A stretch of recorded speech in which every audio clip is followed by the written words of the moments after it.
Imagine this for a second. You're a kid, you're living life, getting ready to eat some cake with your family because it's your little brother's birthday. And randomly, you get a text that says, "Go to the train station to find your destiny." What would you do? Would you A, ignore it and move on, or B, go to the train station and probably get touched? If you went with A, you're smart and you should subscribe because everybody who does is smart. But if you went with B, I have a sale for you right now. I have a spot on the moon. It's usually $1 million, but for you, I'll sell it for $100,000. But anyway, like the people who chose B, our main character Takuya did exactly that. Crazy part is, he did it with maximum efficiency. He had 10 minutes before the Diddy train left, and he was 20 minutes away. Not only was he running late, but he almost got hit by a truck. And you'd think that he'd stop and go home, but no, he decided to run faster because apparently destiny is that crazy. This kid barely made it through the gate and had to hit the Superman just to make it in the elevator where he met his Sasuke Koji. So they go down in the elevator to level 6 of Impel Down, where a bunch of other idiot kids got the same message, and now they're all just hopping on trains, not knowing where they'd end up.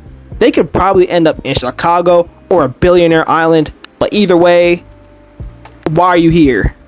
Well, our main character gets on this random train with 3 other people, a girl, a fat, and a crybaby.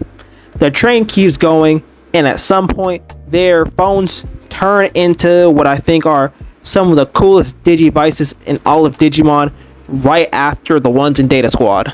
They end up seeing some Seamanmons. That's not what they're called, but I'm calling them that. And they're not in Kansas anymore. Obviously, they're not in Japan anymore. Obviously, because I've never been to Japan, but I'm assuming they don't have tiny little ghost things just flying around. They are now in the digital world that looks like it got eaten by Galactus. So quick recap. We have kids getting kidnapped, a runaway train, and Digimon. So it's a good day for everyone involved.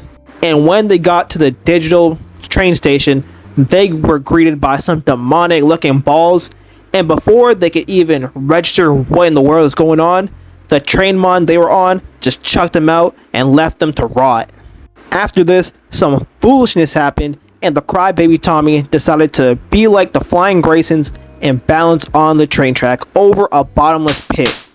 Before he got too far, Takuya was able to convince Tommy not to balance his way back, but like the Flying Graysons, he fell, but unlike them, he managed to hang on for dear life.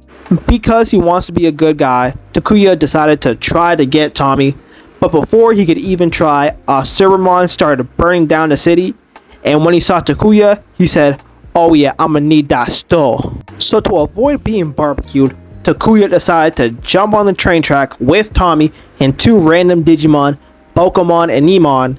So right now, Takuya is carrying dead weight, and Cerberus burned their only way off, and they just so happen to slip into the best possible place because now it's Digimon time, because they found the Skylander figure of the ancient Digimon of Fire. But before anything cool could happen, Cerberus tried to destroy the thing, but for some reason, Takuya grabbed its tail and ended up entering the domain of the ancient spirit of fire, Agunimon. And while Cerberus was getting burnt alive, Takuya was able to walk through the fire like those 3 guys in the Bible. Then because of destiny or something like that, Takuya was able to capture the Digimon spirit, and now he can become Agunimon. So guess what he does next? He executes and spirit evolves. Also, for whatever reason, they show him naked, which was weird. But anyway, Takuya started moving different. He was hitting cartwheels, jumping like he's in the NBA, and started doing unnecessary backflips in front of the Huz. And you know what? Can't even be mad. But Cerberus wasn't done yet, so he opened the Doom dimension and trapped him in there. And since it was his domain, he thought he would have home court advantage or something. But Takuya used Fire Spin and defeated him and digitized him, saving the place. So yeah. Also, the whole group decided to stay in the digital world, and help save it. And that is the end of episode 1 of Digimon Frontier.